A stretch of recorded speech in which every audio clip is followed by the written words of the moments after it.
Hi friends, last வீடியோவில் typewriting exam issue பார்த்தினா video போட்டிருந்தேன். அதில் நிறைய கமெண்ட்ஸ் பண்ணியிருந்தீங்க. அதுக்கான ரிப்ளை தான் இது. டைப்ரைட்டிங் எக்ஸாம் ஆகஸ்ட்டில் வந்து எப்போ எக்ஸாம் டேட் சொல்லுங்கள் அப்படின்னு சொல்லியிருந்தீங்க. இன்னும் நோட்டிஃபிகேஷன் வரல. நோட்டிஃபிகேஷன் வந்தோடனே கண்டிப்பாக சொல்கிறேன். எல்லாமே வந்து இந்த அட்டெம்ப்ட்லேயே பாஸ் ஆகணும் அப்படின்றதில் வந்து நீங்கள் டைப் பண்ணுங்கள். கண்டிப்பாக டிஸ்டிங்ஷன் எடுக்கணும், ஃபஸ்ட் கிளாஸ் எடுக்கணும் அப்படின்ற எண்ணத்தில் பண்ணுங்கள். இன்னும் நோட்டிஃபிகேஷன் வரல, வந்தோடனே கண்டிப்பாக சொல்கிறேன். நெக்ஸ்ட்டு என்ன கேட்டிருக்கீங்க அப்படின்னா, இனி டைப்ரைட்டிங் படிக்கிறது வந்து யூஸ் ஆகுமா அப்படின்ற மாதிரி கேட்டிருக்கீங்க. கண்டிப்பாக யூஸ் ஆகும். ஏன்னா கம்ப்யூட்டர் கீபோர்டில் டைப் பண்ணுறதை காட்டிலும் டைப்ரைட்டிங் மிஷினில் டைப் பண்ணுறது தான் பெஸ்ட்டாக இருக்கும். அப்போ வந்து கேட்டிருக்கீங்க, நிறைய டைப்ரைட்டிங் இன்ஸ்டியூட்டில் வந்து ஃபீஸ் வந்து அதிகமாக வாங்கியிருக்காங்க, அதனால் வந்து கம்ப்யூட்டர்ஸ் தான் பெஸ்ட்டாக இருக்கும் அப்படின்னு சொல்லியிருக்கீங்க. கண்டிப்பாக வந்து 100% உண்மை. ஒரு சில இன்ஸ்டியூட்டில், வில்லேஜில் உள்ள இன்ஸ்டியூட்லலாம் கரெக்டாக வந்து மெயின்டைன் பண்ணியிருக்காங்க. இன்னுமே வந்து என் ஃப்ரெண்டு வந்து திருநெல்வேலியில் படிச்சுட்டு இருக்காங்க. 400 ஜூனியருக்கு சீனியர் பண்ணுறாங்க. Tamil senior both Tamil and English ரெண்டுமே பண்ணுறாங்க. ரெண்டுமே சேர்த்து 800 தான் ஃபீஸ் வாங்குறாங்க. ஆனால் வந்து நான் சென்னையில் படித்த இன்ஸ்டியூட்டில் தமிழ் ஹையருக்கு 1000 ருபீஸ் பே பண்ணேன், இங்கிலீஷ் ஹையருக்கு 1000 ருபீஸ் பே பண்ணி தான் நான்லாம் படித்தேன்.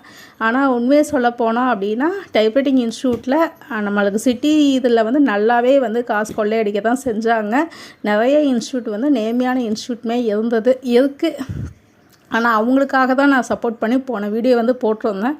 ஆனால் நிறைய இன்ஸ்டியூட்டில் வந்து இந்த எக்ஸாம் ஃபீஸ்லாம் வந்து அதிகமாக வாங்கின இன்ஸ்டியூட்லாமே இருக்குது. அவங்களுக்குலாம் வந்து இது கரெக்டான அடி தான் நான் சொல்லுவேன்.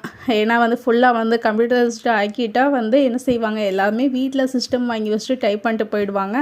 அதனால் வந்து எல்லாமே இன்ஸ்டியூட்டை வந்து க்ளோஸ் பண்ணுற நிலமை வரும் அப்படின்னு சொல்லிட்டு இப்போ எல்லாம் பயப்படுறாங்க. ஆனால் வந்து இந்த ஸ்டூடெண்ட்ஸ் வந்து எக்ஸாம் ஃபீஸ் நிறைய வாங்குறாங்கன்னு சொல்லி இப்படி இஷ்யூ ஆனதுனாலேயே இந்த ஜிஓ கொண்டு வந்திருப்பாங்க. ஆனால் இந்த ஜிஓ ப்ராசஸில் தான் இருக்குது. இம்ப்ளிமெண்ட் ஆக கண்டிப்பாக 1 இயர் ஆகும். அதுக்குள்ளே வந்து நீங்கள் எக்ஸாம் வந்து ஃபினிஷ் பண்ணிடலாம். நெக்ஸ்ட்டு நீங்கள் வந்து இப்போ நியூவாக இப்போ தான் நீங்கள் டைப்ரைட்டிங் படிக்க போகிறீங்க, டிஎன்பிசிக்காக படிக்க போகிறீங்க அப்படின்னா நீங்கள் என்ன பண்ணுறீங்க, அட்டன் டைம் ஜூனியரில் இங்கிலீஷ் அண்டு தமிழ் போடுங்க. ஃபிப்பில் எக்ஸாம் வரும், பிப்ரவரியில் முடிங்க.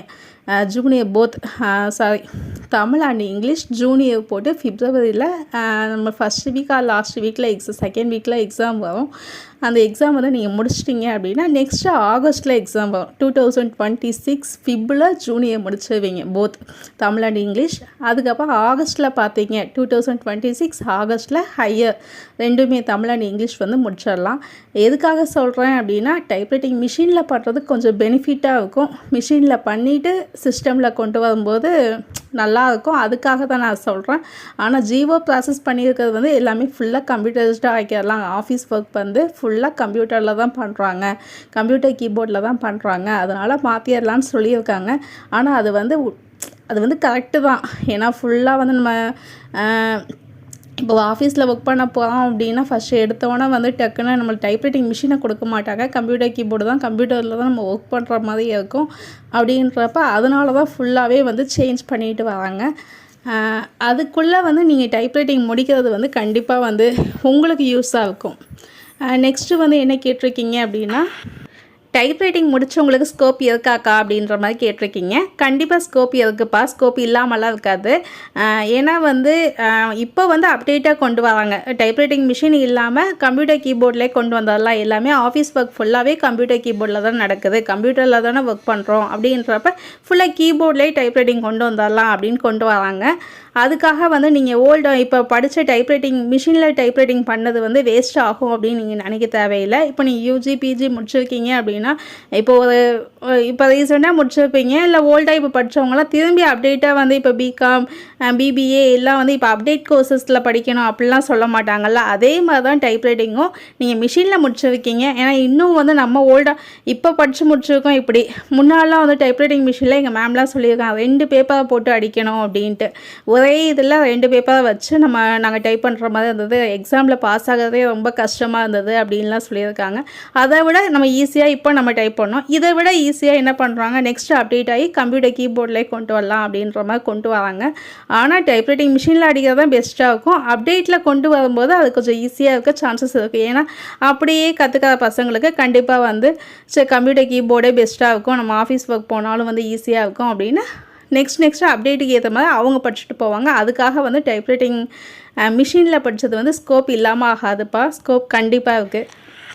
நெக்ஸ்ட்டு என்ன கேட்டிருந்தீங்க அப்படின்னா, எல்லாமே ஏஐயாக மாறிக்கிட்டு இருக்குது, ஏஐ டாமினேட்டில் தான் போய்கிட்டு இருக்குது. அப்படின்றப்ப டைப்ரைட்டிங் மிஷினும் தேவையில்லை, கம்ப்யூட்டரும் தேவையில்லை, வாய்ஸ் வச்சுலேயே வந்து நம்ம டைப் பண்ணிக்கலாம் அப்படின்னு சொல்லியிருக்கீங்க. அது இன்னும் ரொம்ப அப்டேட்டில் தான் வரும். இப்போ வந்து ரீசெண்டில் நடக்கிற ப்ராப்ளத்தை பற்றி தான் பேசிகிட்டு இருக்கோம். டைப்ரைட்டிங் மிஷினில் அடிக்கிறது பெஸ்ட்டாக இருக்குமா, கம்ப்யூட்டர் கீபோர்டில் அடிக்கிறது பெஸ்ட்டாக இருக்குமா அப்படின்ட்டு நீங்கள் ஃப்யூச்சர் ட்ரெண்டுக்கு பேசிகிட்டு இருக்கீங்க. அது இப்போதைக்கு வந்து சாத்தியப்படாது. எல்லாமே மாறிக்கிட்டு தான் இருக்குது, ஏஐயாக தான் மாறிக்கிட்டு இருக்கா. நிறையா வந்து எம்ப்ளாயீஸ்க்கு வேலை இல்லாமல் போகுது. அது வந்து ஃப்யூச்சரில். இப்போ வந்து என்ன நடக்க போகுது, இப்போ நம்மளுக்கு ஒரு ஜாப்க்கு போனோம் அப்படின்னா வந்து ஏஐ வச்சு வேலை பார்க்கலல்ல. இப்போ வந்து கரண்ட் ட்ரெண்டுக்கு ஏற்ற மாதிரி யோசிங்கப்பா. நீங்கள் ஃப்யூச்சர் ட்ரெண்டுக்கு ஏற்ற மாதிரி யோசிச்சுட்டு இருக்கீங்க. அதுதான் இதுக்கான ரிப்ளை அதான் சொல்ல முடியும். நெக்ஸ்ட்டு கமெண்ட் பார்த்தீங்க அப்படின்னா, நான் இப்போ தான் டைப்ரைட்டிங் வந்து படிக்க போகிறேன், படிக்கலாமா வேணாமா அப்படின்னு கேட்டிருக்கீங்க. கண்டிப்பாக படிக்கலாம். கண்டிப்பாக வந்து உங்களுக்கு ஸ்கோப் இருக்கும், ஸ்கோப் இல்லாமலாம் போகாது. ஆனால் நீங்கள் இப்போ படிக்கிறதா இருந்தால் ஜூனியர் தமிழ் அண்ட் இங்கிலீஷ், உங்களுக்கு தமிழ் தேவைப்பட்டா டிஎன்பிசி படிக்கிற மாதிரி இருந்தீங்க அப்படின்னா தமிழும் இங்கிலீஷும் சேர்த்து போடுங்க. கரெக்டாக 1 இயரில் நீங்கள் போத் ஜூனியர் அண்ட் சீனியர் வந்து முடிச்சிடலாம். நெக்ஸ்ட்டு வந்து ஒரு கமெண்ட் பார்த்தேன். அதில் வந்து என்ன கேட்டிருக்கீங்க அப்படின்னா, எக்ஸாம் ஃபீஸ் 2000 நான் பே பண்ணுறோம், ஆனால் ஒவ்வொரு டைமும் நான் ஃபெயிலாக தான் ஆகிக்கிட்டு இருக்கேன், காசு தான் வேஸ்ட் ஆகுது, நாங்கள் வந்து மிடில் கிளாஸ் ஃபேமிலி தான் அப்படின்ற மாதிரி கேட்டிருக்கீங்க. கண்டிப்பாக வந்து நீங்கள் கரெக்டாக எக்ஸாமில் நீங்கள் டைப் பண்ணியிருக்கீங்களோ அதுக்கான ரிசல்ட்டு தான் வரும். அதுக்காக வந்து மாற்றியெல்லாம் போட மாட்டாங்க. நீங்கள் எக்ஸாம் பண்ணுறத வந்து கொஞ்சம் நிதானமாக அந்த ஸ்பீட் டைப் பண்ணும்போதெல்லாம் கொஞ்சம் நிதானமாக பண்ணிங்க அப்படின்னா கண்டிப்பாக வந்து உங்களுக்கு நீங்கள் உங்கள் பேப்பரில் நல்லா ப்ரெசன்டேஷன் பண்ணியிருக்கீங்கன்னா அதுக்கான ரிசல்ட் வந்து கண்டிப்பாக வரும். ஃபீஸ் வந்து அதிகமாக பே பண்ணியிருக்கீங்க, அதை நான் ஒத்துக்கிறேன். ஏன்னா கவர்மெண்ட்டோட ஃபீஸ் வந்து 1030 என்னமோ தான். ஆனால் வந்து நம்ம சென்டரில் போய் படிக்கும்போது ஃபீஸ் வந்து எக்ஸாம் ஃபீஸ் வந்து 2000 பே பண்ணுற மாதிரி தான் இருக்குது. ஒவ்வொரு டைமும் நம்ம ஃபெயில் ஆகிட்டோம் அப்படின்னா அந்த காசு கட்டி நம்ம படிக்கும்போது கஷ்டமாக தான் இருக்கும். ஆனால் நீங்கள் திரும்பி நம்ம எக்ஸாம் ஃபீஸ் கட்டி நம்ம படிக்கிறோம், அதுக்காக தான் நம்ம நல்லா படிக்கணும், நீங்கள் டிஸ்டிங்ஷன் எடுக்கணும் அப்படின்னு நினச்சி நீங்கள் டைப் பண்ணுங்கள். கண்டிப்பாக நீங்கள் சக்ஸஸ் பண்ணுவீங்க. ஓகேவாப்பா? லாஸ்ட்டாக நான் சொல்கிறது என்ன அப்படின்னா, ஆகஸ்ட்டில் நடக்கிற டைப்ரைட்டிங் எக்ஸாமில் அட்டெம்ப்ட் வைக்காமல் பாஸ் ஆகிடுங்க. ஏன்னா கண்டிப்பாக வந்து இன்னும் 1 இயர் தான் நடக்க போகுது டைப்ரைட்டிங் மிஷினில் எக்ஸாம் வந்து. அதனால் வந்து நீங்கள் முடிக்கும் போதே வந்து 1 டைம் நீங்கள் அட்டெம்ப்ட் வைக்காமல் 1 டைம்லேயே நீங்கள் டிஸ்டிங்ஷன் ஃபஸ்ட் கிளாஸ் எடுத்து பாஸ் ஆகிறதுக்கான வழியை பாருங்கள். ஜஸ்ட்டு பாஸ் எடுத்து பாஸ் பண்ணணும் அப்படின்னு பாஸ் பண்ணாமல் டிஸ்டிங்ஷன் எடுக்கணும், இல்லை ஃபஸ்ட் கிளாஸ் எல்லாம் பாஸ் பண்ணணும் அப்படின்ற கோல் வச்சு நீங்கள் டைப் பண்ணுங்கள். கண்டிப்பாக அதுக்கான பலன் உங்களுக்கு கிடைக்கும். நீங்கள் இப்போ தான் டைப்ரைட்டிங் போட போகிறீங்க, டைப்ரைட்டிங்கை இப்போ தான் ஜாயின் பண்ண போகிறீங்க டிஎன்பிசிக்காக அப்படின்னா கண்டிப்பாக வந்து 2மே சேர்த்து பண்ணுங்கள். நெக்ஸ்ட்டு வந்து இப்போ போய் கிளாஸில் போய் ஜாயின் பண்ண போகிறீங்க, நாளைக்கே போய் ஜாயின் பண்ணுறீங்க அப்படின்னா நெக்ஸ்ட் உங்களுக்கு ஃபிப்ல தான் எக்ஸாம். ஏன்னா ஆகஸ்ட்டில் எக்ஸாம் எழுத அலோவ் பண்ண மாட்டாங்க. ஃபிப்ல தான் எக்ஸாம். பிப்ரவரியில் நீங்கள் ஜூனியர் தமிழ் அண்ட் இங்கிலீஷ் 2ம் போடுங்க. நெக்ஸ்ட்டு வந்து லாஸ்ட்டில் வந்து பார்த்தீங்க அப்படின்னா ஃபிப்பில் முடிப்பீங்க, மார்ச்லேயே ஜாயின் பண்ணிவிடுங்க. மார்ச், ஏப்ரல், மே, ஜூன், ஜூலை, ஆகஸ்ட் திரும்பி 6 மந்தில் சீனியர் முடிச்சிடலாம். சீனியர் தமிழ் அண்ட் இங்கிலீஷ் முடிச்சிட்டிங்க அப்படின்னா வந்து ஃபுல்லாக முடித்தோம். ஆஃபீஸ் ஆட்டோமேஷன் வந்து இப்போது நீங்கள் 13, 14, 15 வந்து எக்ஸாம் நடக்க போகுது.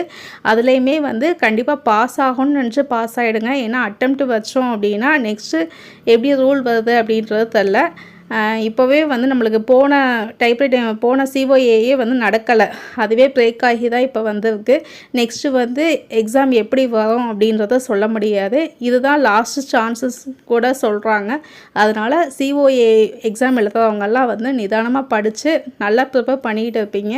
டிஎன்பிசிக்கும் ப்ரிப்பேர் பண்ணிட்டு இருப்பீங்க, ஆஃபீஸ் ஆட்டோமேஷனுக்கும் ப்ரிப்பேர் பண்ணிட்டு இருப்பீங்க. ஆனால் ஆஃபீஸ் ஆட்டோமேஷனுக்கு கொஞ்சம் இம்பார்ட்டன்ஸ் கொடுத்து பாஸ் ஆகிடுங்க. அதுக்கப்புறம் நீங்கள் டிஎன்பிசிக்கு வந்து ஃபுல் எஃபோர்ட் போட்டு படித்து நம்ம ஒரு போஸ்டிங் வாங்கி போயிடலாம். ஓகே ஃப்ரெண்ட்ஸ், பாய். நெக்ஸ்ட் வீடியோவில் பார்க்கலாம்.